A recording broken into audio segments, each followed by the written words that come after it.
Welcome to this explainer. Okay, if you're a founder, a CTO, or any kind of business leader operating out of Austin right now, you already know the stakes have literally never been higher. I mean, as startups are racing to scale and these massive enterprise giants settle into complex hybrid cloud environments, Austin has rapidly transformed into one of the absolute fastest growing tech hubs in the country. But with that explosive growth and all that influx of capital, well, it paints a giant target right on the city's back. So today we're breaking down a really fascinating 2026 insider guide covering the cybersecurity landscape in Austin. We're going to explore the real tangible business risks of weak security, rank the top firms operating in the city right now, and walk through exactly how you can evaluate them. Our goal here is to make absolutely sure you aren't just buying flashy security tools, but actively protecting your multi-million-dollar deals and your most sensitive data. Okay, let's dive right into our roadmap. We'll be covering 1. Austin's 2026 threat landscape. 2. The cost of weak security. 3. Top Austin cyber firms. 4. Comparing provider specialties. And 5. The buyer's checklist. Section 1. Austin's 2026 threat landscape. So to really understand the solutions we're going to look at later, we first have to understand the environment. Right now, Austin is this unique pressure cooker of rapid scaling and incredibly high compliance demands. If you're leading a tech company in this city, especially in heavily regulated spaces like fintech or health tech, you are probably intimately familiar with what the guide calls founder fear. You know what I'm talking about. It's that quiet, nagging voice in your head at 2:13 in the morning asking questions exactly like, wait, did we actually turn off public access to those S3 buckets? Or maybe it's, are we logging the right events in AWS? Or can we really prove our compliance when the enterprise auditor shows up? This is the true emotional reality of operating in such a high-stakes market. And it's kind of funny in a painful sort of way. You could have a security dashboard showing you nothing but beautiful green lights, but that doesn't stop the sheer panic attack when an auditor schedules a surprise call.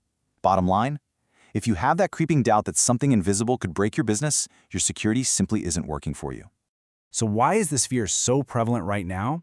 Well, because Austin is no longer just a quaint, quirky home for early-stage startups. It is a major convergence point for serious enterprise infrastructure. We're seeing heavyweights like Oracle moving their headquarters here, and Tesla aggressively expanding infrastructure that touches national critical systems. And why does that matter to you?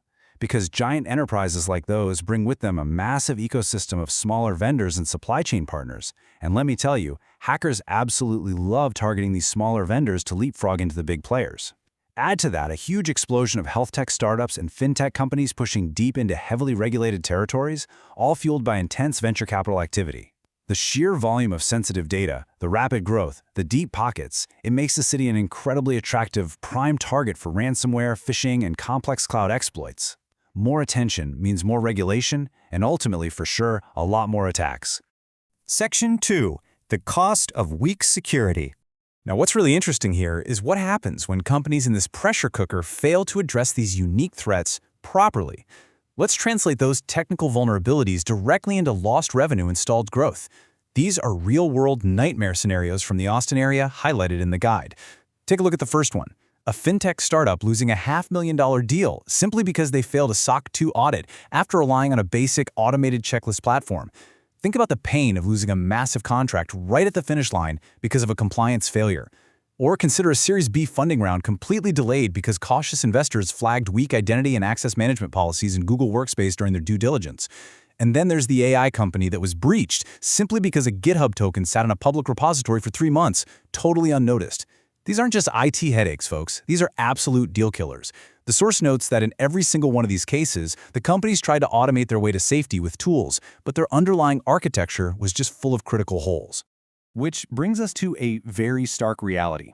In 2026, frameworks like SOC 2, HIPAA, and ISO 27001 are no longer distant goals or nice-to-haves that you can just push off to next quarter. As the guide emphasizes, they are the absolute bare minimum required to survive. If your security program can't confidently pass these audits on the very first try, you won't even get a seat at the negotiation table with enterprise buyers. And institutional investors, they're going to walk right past you to your competitor. Section 3. Top Austin cyber firms. So how do we actually fix this? When evaluating the solutions in the market, the guide makes a very distinct separation in how providers approach the problem, drawing a really sharp line between two totally different philosophies. On one side, you have your tool-centric vendors. These are often generalist IT firms that provide you with nice-looking dashboards and plenty of alerts. To use an analogy, tool-centric vendors are essentially selling you incredibly expensive burglar alarms. But on the other side, the guide champions what it calls architecture-first firms. Before they ever sell you an alarm, these firms actually walk around your house to see if your windows have locks. Instead of just monitoring risk, these firms rebuild your security from the ground up, implement actual zero-trust policies where absolutely no user or device is trusted by default, and they maintain a strictly vendor-neutral stance. They aren't pushing specific software just for lucrative commissions. They focus purely on the architectural foundation.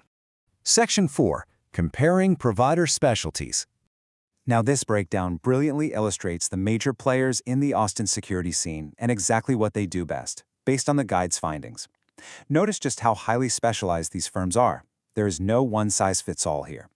For massive enterprise identity and access management and single sign-on controls, SailPoint is a dominant force. If your organization needs rigorous vulnerability management and continuous threat intelligence, Rapid7 is heavily relied upon. When you're ready for advanced penetration testing and aggressive red teaming, where ethical hackers actively try to break into your systems, Praetorian is the ideal fit. SpyCloud focuses heavily on dark web intelligence and breach detection to ensure your credentials aren't floating around on hacker forums somewhere. Kasasa targets layered security and vendor management specifically tailored for regional banks and the fintech ecosystem.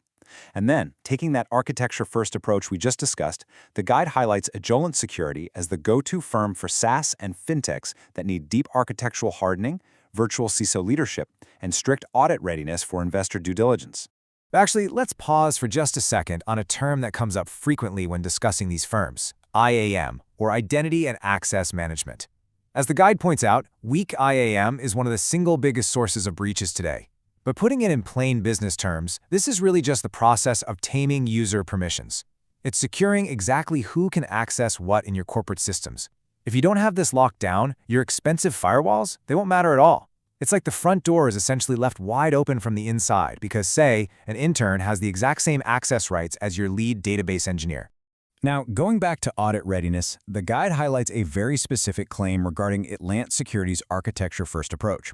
They report that while standard SOC 2 preparation typically takes a grueling 6 to 12 months for most startups, Atlant claims to drop that prep time down to just 45 to 90 days. They do this by working backwards from the audit criteria and fixing the cloud environment before the auditors even arrive. For a business leader, this metric is massive. Dropping prep time from a year down to just a few months, that gives your engineering teams hundreds of hours back to actually build your core product instead of wrangling endless compliance paperwork. Section 5. The Buyer's Checklist. So how do you, as a decision maker, actually evaluate these vendors when they're all pitching to you? Well, the guide provides a really highly practical framework. First up, ask them this direct question. Do you resell tools or take commissions? According to the guide, the ideal answer you want to hear is a firm no. We are vendor neutral. The danger here is huge. If a security firm takes software commissions, they have a massive financial incentive to recommend that software to you, whether your specific architecture actually needs it or not. You want a strategy based on your reality, not their sales quotas. Next, ask who will be assigned to our account. This addresses one of the most relatable frustrations in B2B purchasing, the classic bait and switch. You sit through an incredible pitch delivered by a brilliant principal architect, but the second the contract is signed, your day-to-day account is handed off to a junior analyst fresh out of a coding boot camp.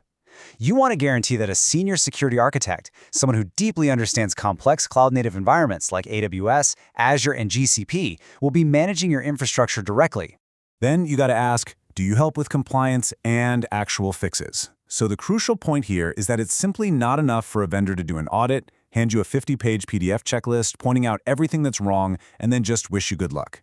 You need a partner who provides both the strategic roadmap to pass the audit and the hands-on engineering remediation to actually go in and fix the vulnerabilities in your code base and cloud architecture. To really summarize the business impact of these different approaches, the guide provides these comparative metrics.